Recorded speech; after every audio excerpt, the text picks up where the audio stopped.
doing things a little bit different this year. We've decided to allow you guys to actually meet and to watch your documentaries for the first time.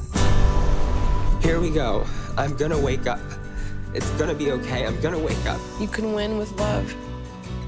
Every time. Every time. Dave came out of the bedroom and he said, I've got really good news. He said, I've finished filling out the registration for the handicap sticker. I was like, why is that good news? Because I don't have to do it until 2022, and I'm not going to be alive then. And we're like, whoa. I guess that's a big part of the situation you guys are all in, is finding the humor, or the dark humor. Well, what's nice tonight is that we get to experience Chanel's story and Shannon's story.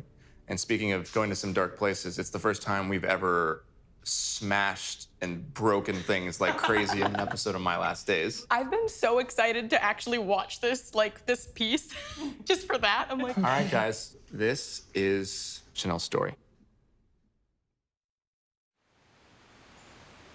Well, I'm just amazed that you're able to walk up a hill.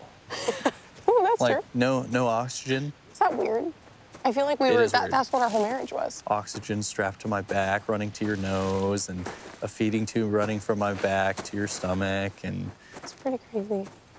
I don't know, before it was like we were at the door, and now it's like the door's been closed, but the door is still there. And do we take the chance to walk away and do our own thing, or do we I don't even know, wait for a ball to drop? Live life. Do what you can. Don't deny ourselves anything.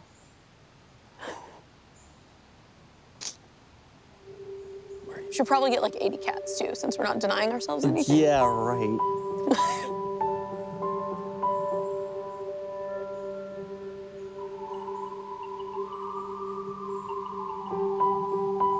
It's weird though, isn't it? It's weird to go from actively dying to getting this miracle to just expecting to just, I don't know, live like nothing happened. And it's this thing of always knowing at any moment that could be our lives again. And I'm just so ecstatic that we get this. Yeah. This, whatever this is. I'm just super happy about it. This is perfect. This is good. This is all I need in life. It's true. My name is Chanel White, and I'm living with systemic sclerosis. A few weeks after my wedding, I was given 10 years to live. But thanks to a miraculous bone marrow transplant, I have a new lease on life. Now, my only focus is enjoying each and every moment of my beautiful, uncertain, and very imperfect existence.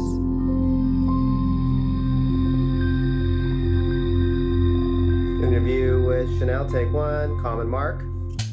Feed. Hi. I was that kid that would just go up to people and be like, hey, you're my friend now. This is Calliope. Oh, there she goes. Well, that was Calliope. I was extremely awkward as a kid as well. I was basically this, but as a smaller human. From the time she was little, I was proud of her, just how she always persevered through everything she ever did. Between riding a bike, doing her first cartwheel. She had no trouble just getting out there and belting a tune, and she was rainbows and butterflies. We met in high school because both of our homecoming dates fell through. And a mutual friend set us up on a date. He did the sprinkler, and it stole my heart. Oh my gosh. You have to bring that up. No, he was over here doing this, on our first date. It's very unfortunate that was captured on camera. It's in our high school yearbook. I was there on their very first date. I knew he was going to be part of my family that first night. I knew We it. should get another dog and name it Spaghetti. Spaghetti and meatball, that'd be How awesome. great would that be? You're at the dog park. I thought I wasn't gonna get married till 30. I definitely did not think I was gonna get married at 19. Age is just a number, right? When you've found that person, your whole world suddenly shifts from it's not yours, it's ours. So during our wedding planning, I kind of noticed some weird things. I had very swollen hands. I was kind of losing hair and just had like hives a lot and was exhausted. My joints hurt. And my fingers started turning really purple. We were married in August, and I started doing all my kind of testing and evaluations in like September. And then October is when I actually met with a rheumatologist, and they just diagnosed me on the spot with scleroderma, systemic lupus, and polymyositis. I'm thinking like maybe a few pills, or maybe cut out something from her diet, but nothing severe.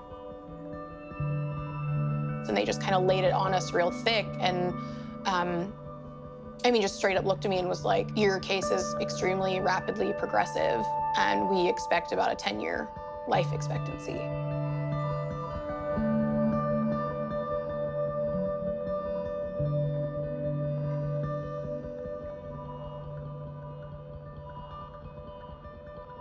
Gosh, I mean, it was odd because we're ready to like start our lives together and found out that my life was ending.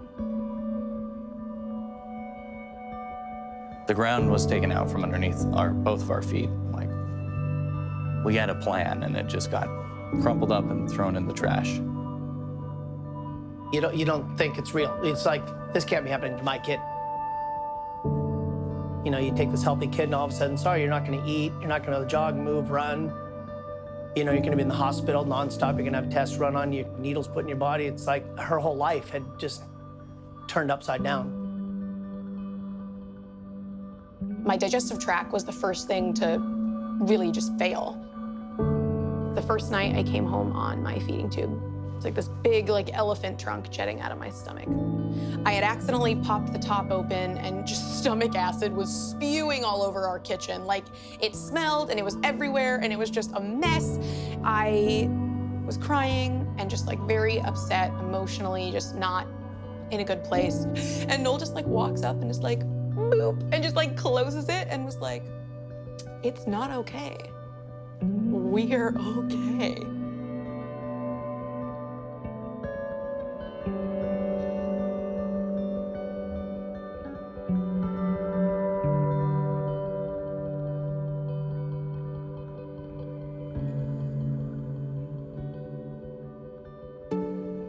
Being just like the unlucky health individual that I am, I ended up with Guillain-Barré, which is a nerve condition that just demyelinates the nerves in your body. 1 minute you're up, and the next minute you're down, and you don't get back up for months. Paralyzed, your entire body. They're breathing for you. They're doing everything. You can't open your eyelids. You can't swallow your own spit. Like, there's no words to describe that but horrifying.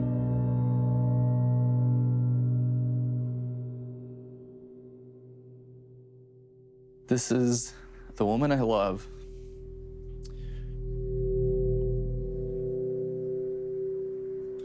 She's lying there, and there's nothing I can do.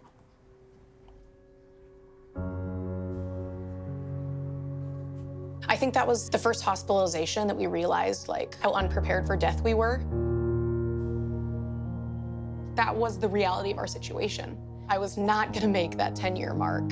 Doctors basically said, hey, you know, we can wait for life to take its course, or you can go out swinging. And they said, you know, there is an individual who's doing stem cell transplants on autoimmune patients.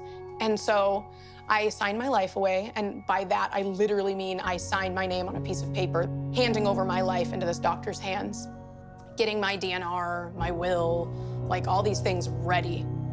And just saying, okay, like whatever happens, happens.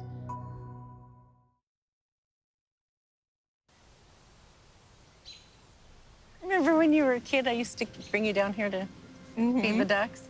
Yeah, and I repeatedly fell off the rock into the water trying to get to the ducks. All the time.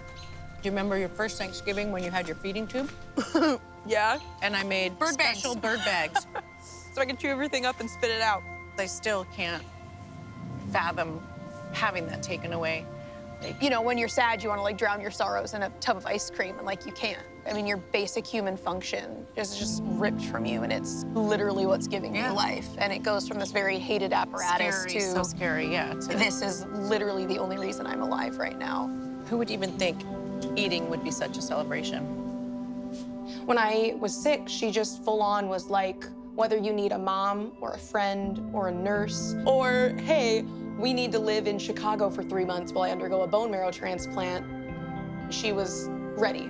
I trucked all around Chicago in flip-flops, and it was December 31st. It was New Year's Eve. Everybody was buying champagne, and I'm like, I'm buying my kid moose. I'm buying moose. My kid can eat. Even though that was literally the worst few months of my life, you brought a lot of moments of joy to a very dark place, so. Thank you, baby. Yeah.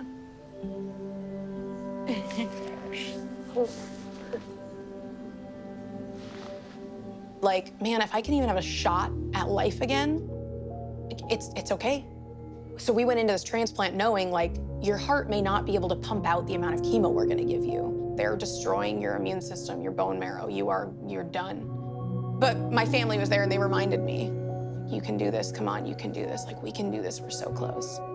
She keeps getting this close to dying. And this may be the one. I got discharged from the hospital, but I'm so excited that I did it and I'm done. And I really believe it was successful. And only time will tell. But I got out of the hospital and had a Subway sandwich, and it was so good. And I had some chips and a Powerade, and I can eat, and I don't regret my decision. I just would never do it a second time.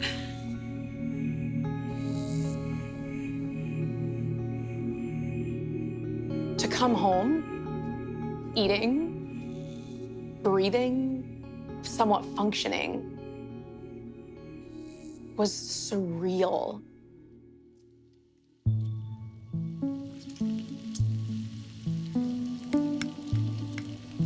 Cooking together is especially fun because Oh, yeah. the last 3 years, I literally just watched him eat like a creeper. I was like, hey, no, go eat that cheeseburger real slow for me. Hi. Oh, good girl. So it's an odd feeling. Noel and I didn't plan for a future. There was no thought of future Chanel. And suddenly we were given this. We were given this bonus life that we call it. And I have no idea how long I'll have it for. You conquered certain death. Now it's time to live uncertain life.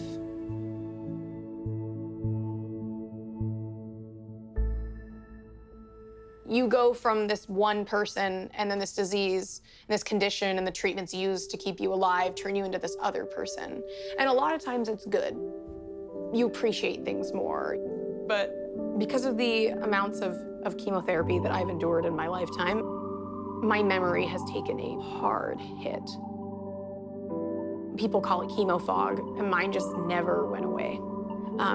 It's hard to go from feeling like this very educated, very poised woman to someone that has trouble with stringing a sentence together or has trouble remembering their cat's name. I feel very incompetent, and I feel very,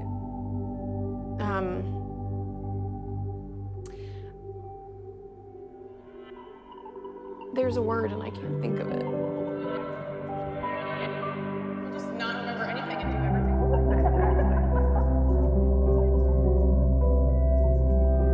I'm in the woods. With Noel.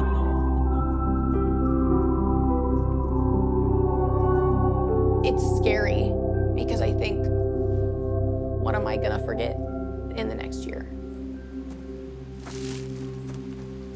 I got to meet his parents, and he met mine, and we had events together. And how do I say I didn't finish law school without saying I was sick? And am I enough for someone's kid? Because I just started, you are a queen. I mean, you tell me that all the time. Yeah. When you're going through a situation, it's very typical to surround yourself with people who understand you. And I had surrounded myself with a lot of online friends that actually had the same condition as me. I met Chanel through a group she had created called the Seattle Spoonie Meetups. Chanel had all the medical devices I had feared for years, and she didn't hate them. She was grateful for them. it opened my world to how to live with illness instead of in spite of illness. I was telling Noel the other day that I feel like Clark Kent. Clark Kent.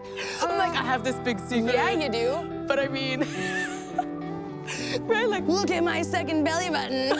I like, used to be a tubie. Right? Yeah. I know. It's weird though, because I'm like, you know, like I'm not where a normal, I feel like where a normal like 26-year-old would be. And it's like having to explain yourself is like odd, but also empowering. And like, I am enough. We are enough. Yeah. We are awesome. Can I say kick ass on TV individuals? I hope so. I lost 3 of those friends in the past year and a half. Ashley, Alyssa, and Shelby. Like I would often think like, why did I live and they didn't? Because they deserve to live just as much as I do. This is why I do this. This is why I participate in clinical trials, is because maybe someday people won't have to lose their friends to this disease.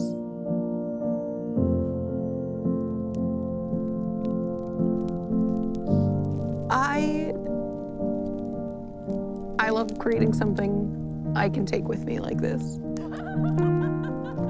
It's just your memories, your experiences are what you take with you. That's the only thing you get out of life, right?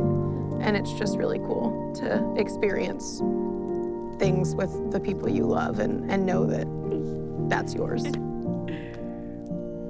Hi. Hi. Hey. Looks like a masterpiece. Oh. I feel like I never let myself feel that frustration and just like, it just stays, you know? I think it is gonna be really nice to get out some aggression.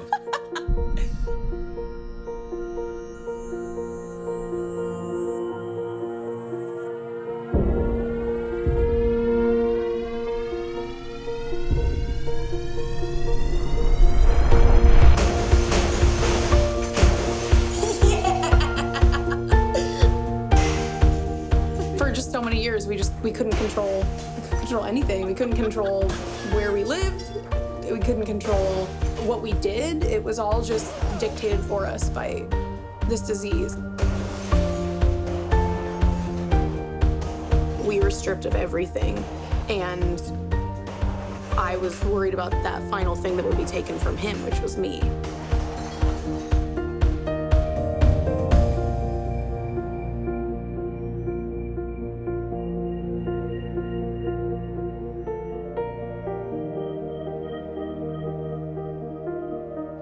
He's my calm in the storm. There are particular instances when I just can't be strong anymore. He knows what to say, he knows what to do, he knows how to remind me, this is worth it. We're worth it. She's the one I chose to be with, and I don't take that lightly. I probably laugh at things I shouldn't. I say silly things. I trip over my own feet. But damn, I love my life. I have so much fun. Every emotion you feel is valid, whether that's excitement, terror, fear, frustration. But it's important to remember to not bask in them. Just experience the love and the beauty in this life.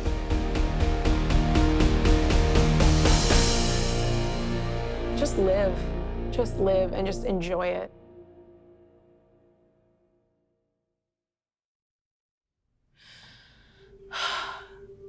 What was that like for you watching?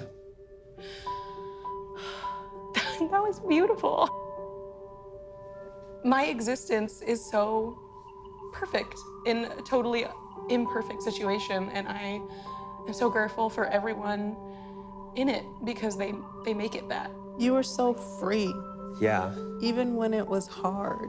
Like, just even the things, some of the things that you talked about, I relate to just because I've been through them. But it's like you put on boxing gloves and you kept going in the ring, like no matter what. Your story has to be told because you're so beautifully free. as does yours. And I'm really excited for everyone to see it. You guys ready? Yeah. This is Shannon's story.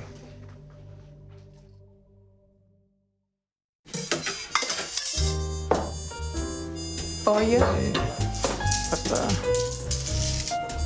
You gonna get the black seed oil down? Medicine time. Okay. Let me take a sip of water, please. Just even looking at it makes my body nervous. Here we go. Hold on. No, we gotta do it together. Let's do it like real shot, looking each other in the eyes. Boom, ready? 1, 2, 3. Wow, it's so I can't even say delicious. It's so bad. But it's good for you. Bad, but it's good. It's good. Good bad. I'm getting used to it a little bit better. Oh my God. You poured too much. Let me smell it. It's gonna be fine. Did you smell it? It smells like raisin juice. So scared, honestly. That's right. I'm really scared. It's gonna be fine, I promise you, okay? Okay. Yeah, it's horrible. You're not gonna like it. I can tell from your face. I can tell from your face. You're not gonna like it. Oh my God. What's worse, this or black seed oil? Black seed is definitely worse. But this is not that far off. All right. I got you. Just clock. Dear Lord, after this, please let my cancer be gone. Thank you. Ready? 1, 2, 3. My name is Shannon Sylvian, and I'm living with stage 4 colon cancer that has metastasized to my liver. 4 months ago, I was given 6 months to live, but I know I have a lot of life ahead of me. I want everyone to know that you do not need permission to live your life on purpose.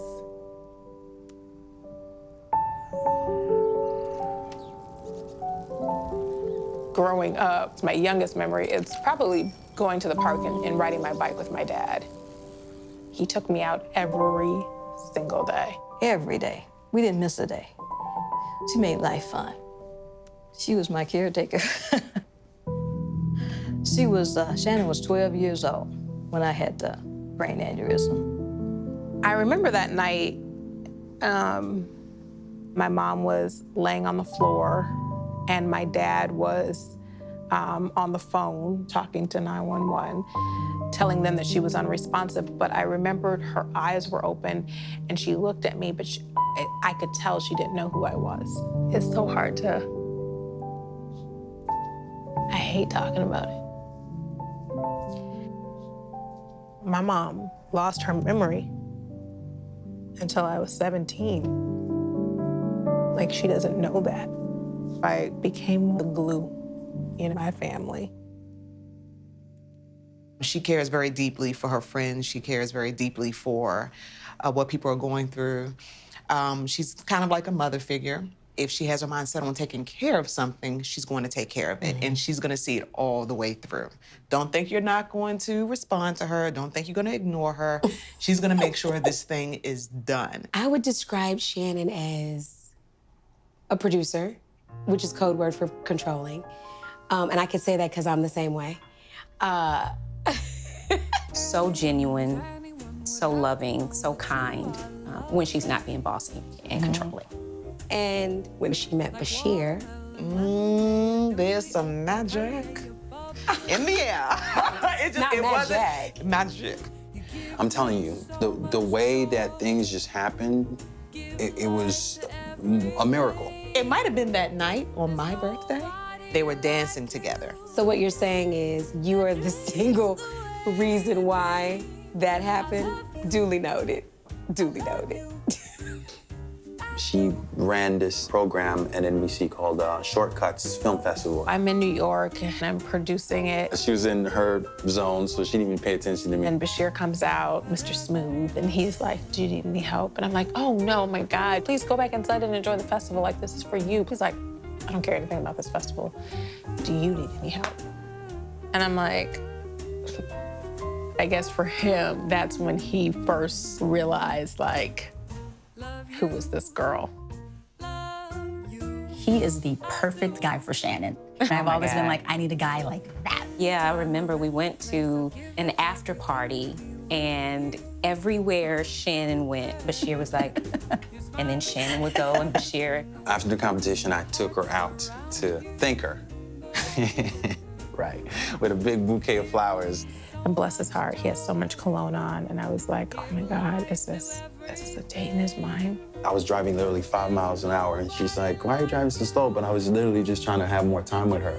It's feeling like a date. Like, I'm laughing, and I'm like, stop laughing so hard at these jokes. And then I remember that day when she told me, she was just like, oh, I'm so sorry, but I just want to let you know I have a boyfriend. I think you're a great guy, but, you know. We can be buds. He was like, no, all right, cool. But we're not friends, because I did not want to fall into the friend zone. Oh, that's so funny. He was in the friend zone for a while. Let me tell you. Oh. I remember that we had this flight. I was taking a trip to go to Boston, but then I had to stop in Minnesota for 5 hours. It so happened that our flights were synced up, so we had about an hour together in the airport. And so I was like, oh, this is a sign. I was like, this is a sign. As I'm landing, he calls me and he's like, you know, listen, I gotta take off. And as he's saying this to me, my name is being called by the stewardess on the plane. And she's like, wait, did you send my name? Did you send my name on the plane? So I head to the desk. It's these 2 flight attendants, like, gushing over this big bouquet of flowers. And so I'm like, excuse me, ladies. They said my name on the plane was Shannon Shavers. And they're like, oh my God, your boyfriend. Oh, your boyfriend is so sweet. What? I was like, I don't have a boyfriend. And they were like, he said you would say that. And I remember she was like, who told you? And I was like, told me what? And I said, who told you I was out of my relationship? He was like, nobody. I went through a lot with my mom and her illness. And ever since I was 11, I would always say, like, I have to marry someone that if something happened to me and I didn't look how I look or wasn't the same, that they're not gonna just bolt out the door. That's been so important to me.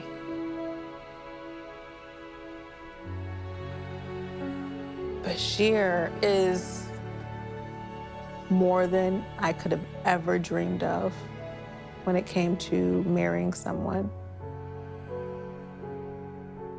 October of 2015 was when we had our wedding, and I was diagnosed in February of 2016. I went to the doctor for my annual physical. As I was leaving, she was like, Shannon, is there anything else that you're going through, feeling? I was like, oh, I mean, every now and again I see blood in my stool, but I saw a doctor about that like 7 years ago, and she said, you know, it's probably because I was eating poorly. And she was like, we need to do a colonoscopy. So the next day, my phone rings. It was my GI doctor. And she told me it was determined that you have colon cancer. You're at an advanced stage of it. We have to get you into emergency surgery right away.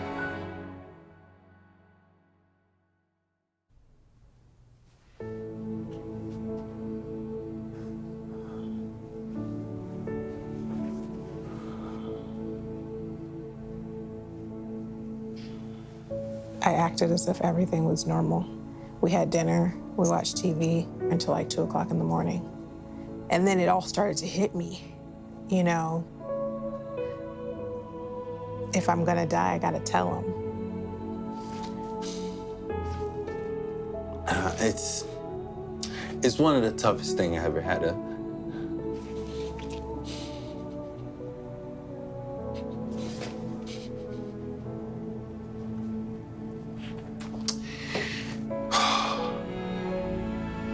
There have been many nights that I just pretended to be asleep, listening to Bashir cry. It sucks, because I didn't know. I didn't know if I'd wake up. There were some days my pain was so intense that I thought I was dying, you know, and it was just hard, because I was like, I wish I could, you know, have some more time.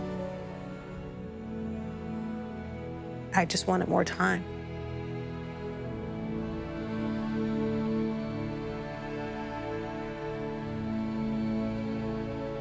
It was a shock to our family.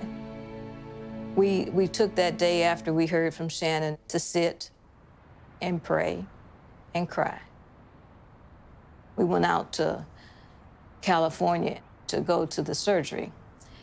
And so when we got to the day of the surgery, there was probably about 30 people at the hospital. I had never really just seen her weak and really going through it, you know? And I was sitting in her living room, and then she was literally ran to the bathroom and was in there for a minute. And I was like, what is going on? And I opened the bathroom door, and I had never seen her so weak, like just frail and just like a fraction of who she is.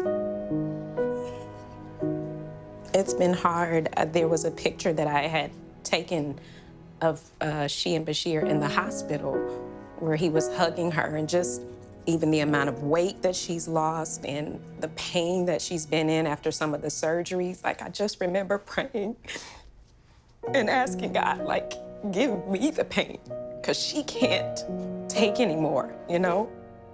I've never seen someone go through so many procedures back to back. And then right after that's done, she goes into remission, and we're celebrating for that week. All excited. And she's like, it's back. First thought that came to my head, first thought, I get to love on my wife again. That's the first thought that came to my head. I get to love on her. And I smiled. I said, baby, I got you. It's cool. Don't worry about it. We're gonna do this. Like, yeah, I get to do this right this time. Because last time it was rushed, and I didn't have no time to be caring and loving. It was more, get it done, get it done, get it done. I get to go, hey, baby, how was your day? You doing good? Yeah, I love you. You want this, or you want this? No, you don't want that right now? It's cool. I'll rub your feet. I get to do that. Thank you, God. Yeah, we get on each other's nerves.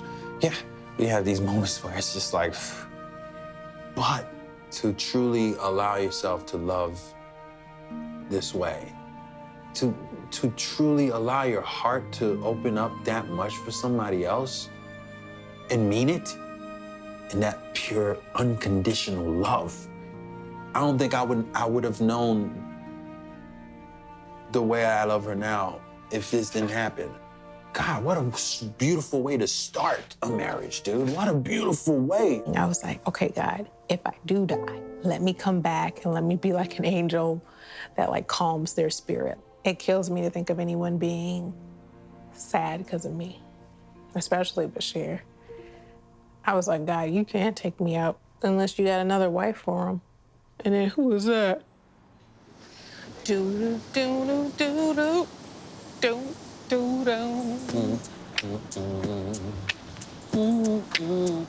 This does look like the tree, like the scene from when Harry Met Sally. Oh my God. Man, we should watch that. I haven't seen it in a very That's long a classic. time. I watched it because I'm old. Now, you know what would be hilarious? If this branch just broke. No, it wouldn't be hilarious at all. I mean, it wouldn't be, I wouldn't die, but I'd be severely wounded. The day after my surgery, Dr. Chen told me that specifically African Americans die from colon cancer more than any other ethnic group. When I was small, they didn't call it cancer. They just said she had a real bad illness. Come to find out, many, many years later, it's hereditary in our family. At 23, I don't know anything about a colonoscopy. I didn't know about my family history. She was like, how many people, especially minorities, don't know any of this? You know, you don't go to family gathering or friends and be like, yeah, let's talk about prostates, man. You know what I'm saying? We have to stay informed. People needed to understand that colon cancer is out there and it's linked to our diets. A day out of surgery from having part of my colon resected, I started looking up how to start brown sugar rehab.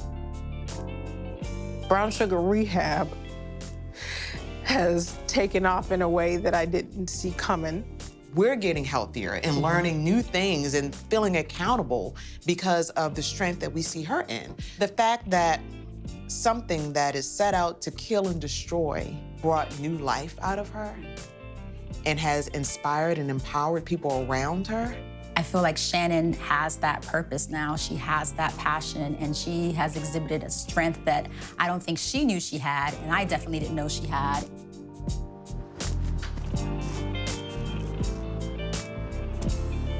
My last MRI with my doctor, he told me that I'm in the beginning stages of liver failure. He feels like I have a month. My stomach is distended. You know, the tumors have nowhere to go, so they're like pushing around. I have a lot of air in my stomach. It's been interesting walking down the street, and you know, you'll see women, like we'll see ladies like smiling at us and congratulations, and we're like, thanks.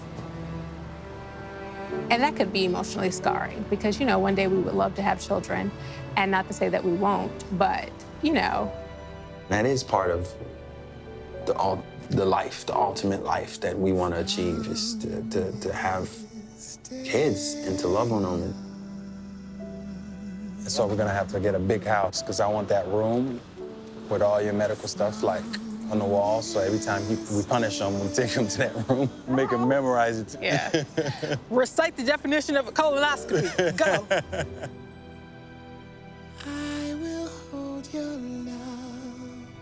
I'm at a point where I'm tired of fear. I'm just tired, dude. Like, I'm being very honest. Fear is tiring. And now I'm really learning true love. When you're wanting to love unconditionally, no matter how good or bad. Somebody teaches you that, it's overwhelming. If you really think about love, how love works, that's why they say forever.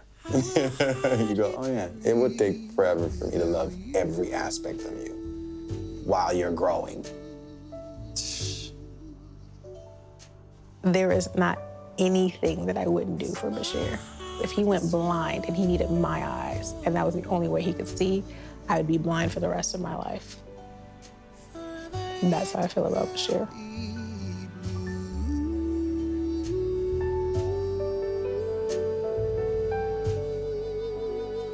I want to spend as much time with my husband that I can, taking in just moments, regardless if I beat cancer or not. Because you don't know. It doesn't have to be cancer. It could be anything. So just love is what I would tell people. And love without fear.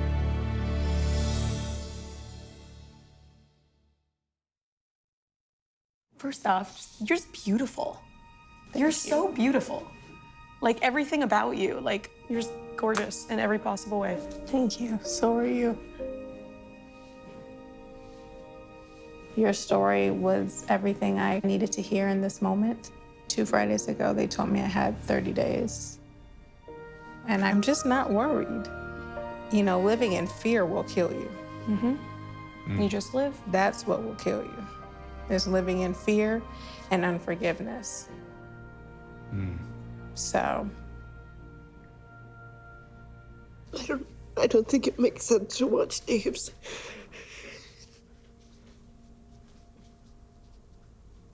I look at Shannon, and she's going through what Dave went through. It's not like watching Dave's story is going to tell you something that you don't already know, I guess. But I still don't want to do that to you. I want to see Dave's story. But Shannon, he died of metastatic colon cancer that went to his liver. I mean, I don't know that I can do that. If you can't, then I respect that. I just don't want you to think about what it's going to be like for Bashir based on what my reaction is. I don't want that to bring you pain. I would love to see Dave's story.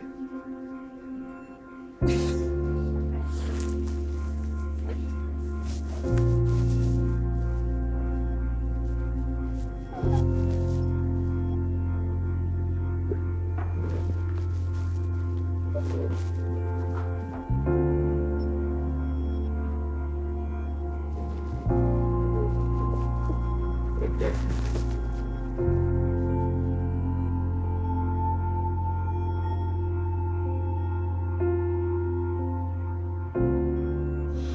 Makes me want to be like you. It makes me want to be like Dave and like Travis, like Chanel and you. But there is a gift in that, right? At least for the three of us. In that, when I went back to the superhuman powers of your husband and these three, this is why we do this show. We tell real stories of life, of humanity, right? We all have the same future, every single one of us. And it's you guys that get to wake up the rest of us. And I can tell you something. I told my husband he had a way harder job than I did. Watching the person you love go through something, knowing there's nothing you can do, we have to fight. You guys choose to fight.